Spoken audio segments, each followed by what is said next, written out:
How common was use of alcohol and substances in Vedic society? Among all intoxicants listed in Shastras, Soma is the most noble and the most mysterious of all. When reading mentions of Soma rasa in Puranas, we might get the wrong idea that Soma is some sort of mythical nectar of immortality that demigods enjoy on the moon. But that's not quite right. Soma played such a big part in ancient Vedic society that the entire 9th book of Rig Veda is dedicated to Soma, with many mentions in other mandalas. So, what is Soma? Soma is a sacred drink that is offered during the fire sacrifice to Indra and other gods. Certain passages of Rig Veda allow us to make an educated guess what Soma was made out of. For instance, this verse mentions that Soma is an annual plant, Oshadim. This is an important word that we will come back to, so keep it in mind. Oshadhi means a herb in a wide sense. The botanical identity of the Soma plant is a subject of debate. I will omit the details, but it is important to mention that the most widely accepted candidate for Soma is ephedra. Ephedra matches the descriptions of Soma found in Rig Veda quite well. Ephedra contains a potent stimulant, ephedrine, that reduces bodily needs. It prevents sleep and hunger, while increasing physical energy and mental engagement. In a way, it gives superpowers. It is the main ingredient in methamphetamine, and, like all drugs, it comes with its own risks and downsides. Almost every mention of Soma in Rig Veda is accompanied by the Sanskrit word Mada, which means intoxicating. Mada is one among the 6 enemies of conditioned soul. Mada has several meanings. Pride, blindness. It can mean literally intoxication, for example, when a person is blinded by alcohol. Or it can mean extreme pride, when a person is blinded by their own ego and their temporary achievements or possessions. This makes Soma the earliest known psychoactive substance in the ancient Vedic society. I will dedicate a separate video to Soma. Let's move on to the next intoxicant. Sura is the main, oldest and the most despised among intoxicants. Sura is a type of alcohol, distilled liquor made of grains. A man drink like that and he don't eat, he is going to die. When? Smriti describes it as a refuse of grains. It's quite a statement considering grains hold a very special, nearly sacred status in Vedic society. Grain is a synonym of wealth and one of the main ingredients in fire sacrifice. Chandogya Upanishad states that drinking alcohol, Surā, is among the 5 grave sins. Smriti explains the reason why Surā is prohibited. The word Surā comes from Sanskrit root su, meaning to distill, to extract juice. In this regard, it's interesting to mention the connection between the word Sura, meaning God, Asura, meaning evil spirit, and Surā, meaning liquor. Brahmanda Purana narrates an interesting story how these words came to be. Accordingly, during the churning of the ocean, goddess Varuni appeared before Daityas. They did not accept her, therefore they became Asuras. Thereupon, she stood in front of Devas, who joyously accepted her. They became known as Sura. While this story presents a nice explanation of the etymology, the linguistic analysis reveals different picture. The root of the word Asura is asu, which means life force or breath. Combined with the suffix ra, it literally translates to one who possesses vital breath. In Rig Veda, Asura is a title given to deities like Varuna, Indra, Agni, and others, and it means divine, supreme spirit, or mighty. The word Surā is an entirely distinct word, derived from the root su, meaning to press out, to distill. It has absolutely no etymological connection to asu, life force. The word Sura, as in Deva, did not originally exist. It is not mentioned in Rig Veda. As the centuries passed, somehow the meaning of the word Asura flipped from divine lord to demon, enemy of the gods. Ancient speakers mistakenly assumed that the a at the beginning of Asura was the Sanskrit negative prefix a, meaning none or without. They declared that if Asura was a demon, then Sura must be a god. There is also another word, Sura, meaning the sun, but it has nothing to do with our discussion, it's just a fun fact. Back to the booze, Surā is known since the times of Rig Veda. Anyway, that's all ancient history.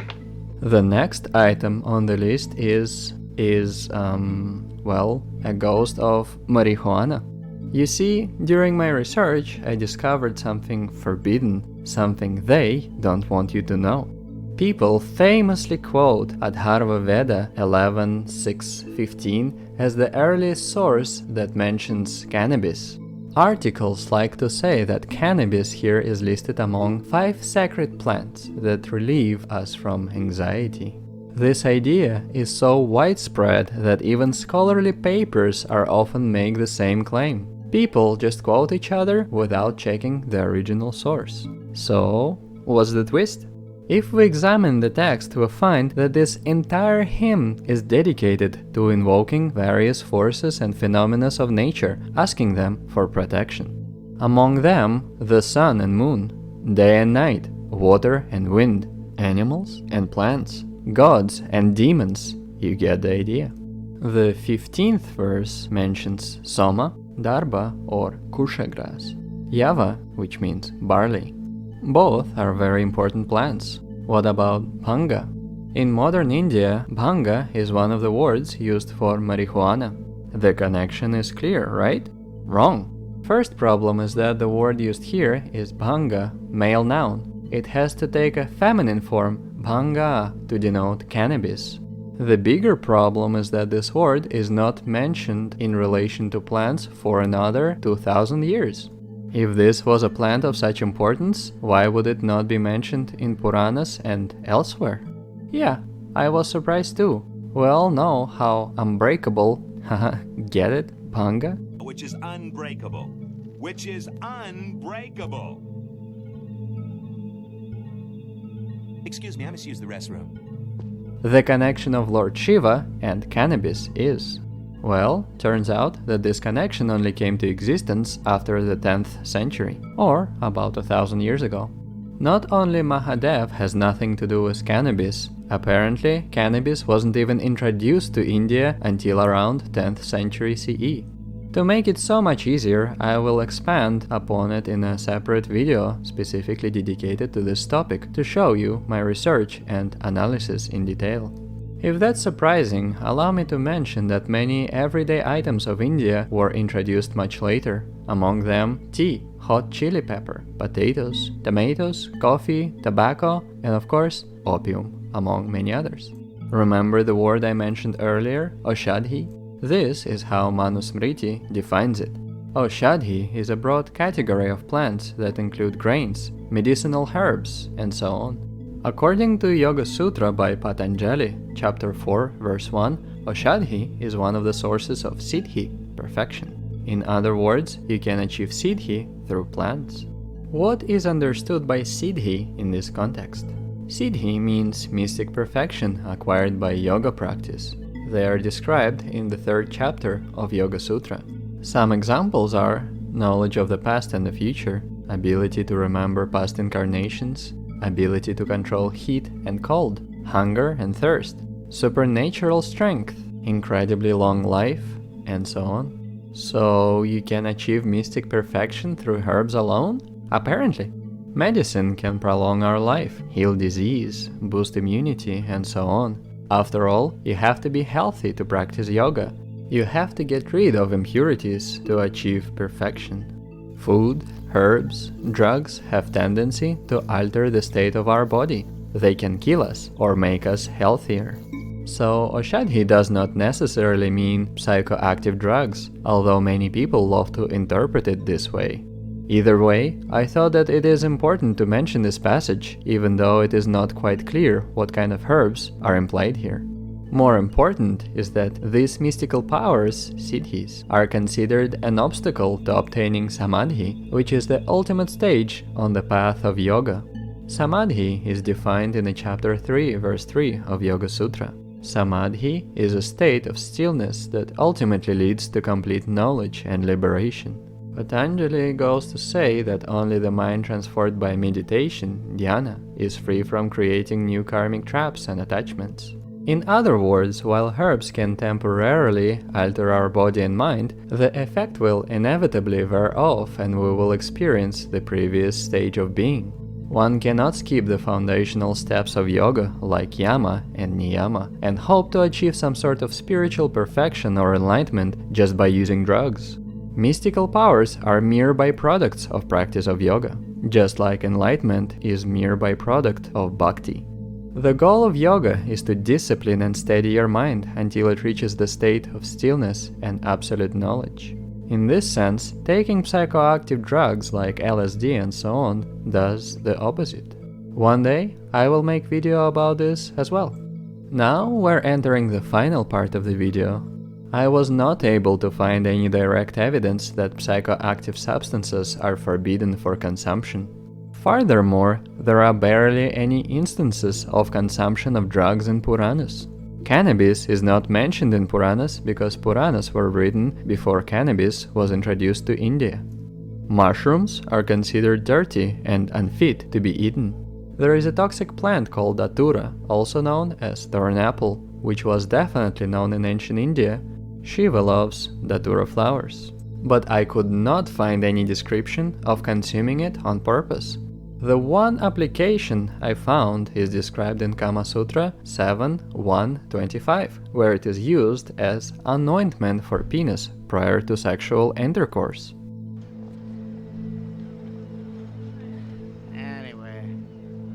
One mild stimulant described in Puranas is Tāmbūla, or betel nut wrapped in betel leaves, also called pan, which is used for perfuming the mouth.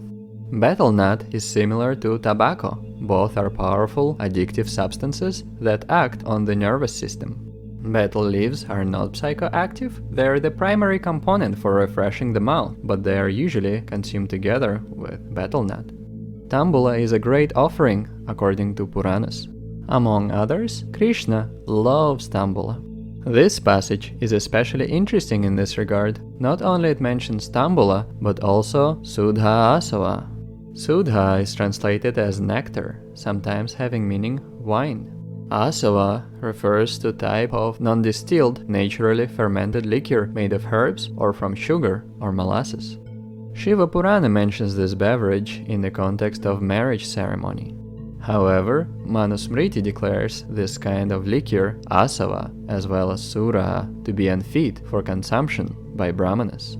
It also mentions madhya, meaning any kind of liquids that causes intoxication or clouding of the mind. Surā, the distilled liquor, is considered the worst kind. One should not even drink water from the vessel that was used to keep liquor. Neither one can smell liquor. The word used here is madhya, so we can interpret it to be anything that clouds the mind. The alcohol prohibition is pretty universal among Smritis. Despite the earlier quote, Shiva Purana sets out strict rules for its followers. It forbids the use of alcohol and urges those who wish to hear Shiva Purana to abandon Mada. In other words, one must listen to it completely sober and without any pride. Here are some examples of other restrictions. In this regard, Smriti mentions something interesting. Apparently, it was common to drink alcohol during festivals and special occasions. Kautilya Arthashastra sets specific taxes for all sorts of things, including alcohol, madhya. Kama Sutra recommends all sorts of alcohol to the citizens as a fun pastime. And you can find mentions and allusions to alcohol in many different books. Valmiki Ramayana, Ayodhya Kanda, chapter 91, features a hardcore party with girls, all sorts of alcohol like Sura, madhya, and meat. And Krishna's brother, Balarama, is often depicted in a state of intense intoxication. And so on. I suppose I could say more, but the general idea was expressed. Alcohol is old as world. People always drank it and will always drink it. But a person on a spiritual path shall not take shelter of alcohol. We shall still our mind through austerity and meditation. So let us meditate upon that. I offer my respectful obeisances unto you, whoever you may be.